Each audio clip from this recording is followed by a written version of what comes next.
आपकी आजादी आपको असली में किसने दिलाई? जी। क्या दे दी हमें आजादी बिना खड़ग बिना ढाल? क्या आपको नॉन वायलेंस से आजादी मिली?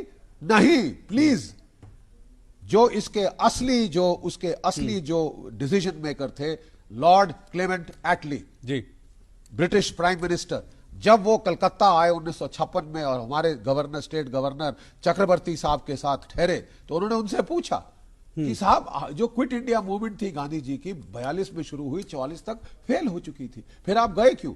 उन्होंने बोला 3 शब्द, Subhash Chandra Bose, Indian national army. ये किसके ये शब्दावली किसकी है? जिसने independence of India act sign किया, जो डिसीजन मेकर था। और फिर उसने कहा कि साहब, आईएनए के मारे हमारी जो सशस्त्र सेनाओं में विद्रोह हो गया था। क्या आप जानते हैं हमारी नेवी में म्यूटनी हुई? 20,000 हमारे सेलर उसमें इन्वॉल्व थे, 72 शिप्स जहाजों पे, 20 आपके जो स्टेशंस थे वहां पे हमारे भारतीय जवानों ने अंग्रेजों के हुक्म मानने से इनकार कर दिया। हमारी सेना में म्यूटनी हुई थी, आक्रोश था। मैं चंद एक आंकड़े बताता हूं जी। नेताजी की आईएनए की नफरी थी 60,000। 60,000 में से 24,000 शहीद हो गए। बिल्कुल। आप इसको नॉन वायलेंट कहते हैं साहब?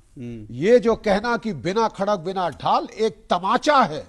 जो सारे शहीद हुए इंडियन नेशनल आर्मी के हमारे जवान, अफसर, जेसीओ, उनकी शहादत के ऊपर एक तमाचा है। जी। और यथार्थ के लिए, अपने स्वार्थ के लिए, ये बिल्कुल सही कहा है मेरे दोस्तों ने कि उन्हें दबा दिया गया, उनकी मेमोरी को दबा दिया गया ताकि वो लेजिटिमेसी गेन करें। आज ये है कि आपको आजादी दिलाई तो आईएनए ने दिलाई, और उसी आईएनए को, उसी सुभाष चंद्र बोस को आपने जमीन के नीचे इतना गाड़ा है।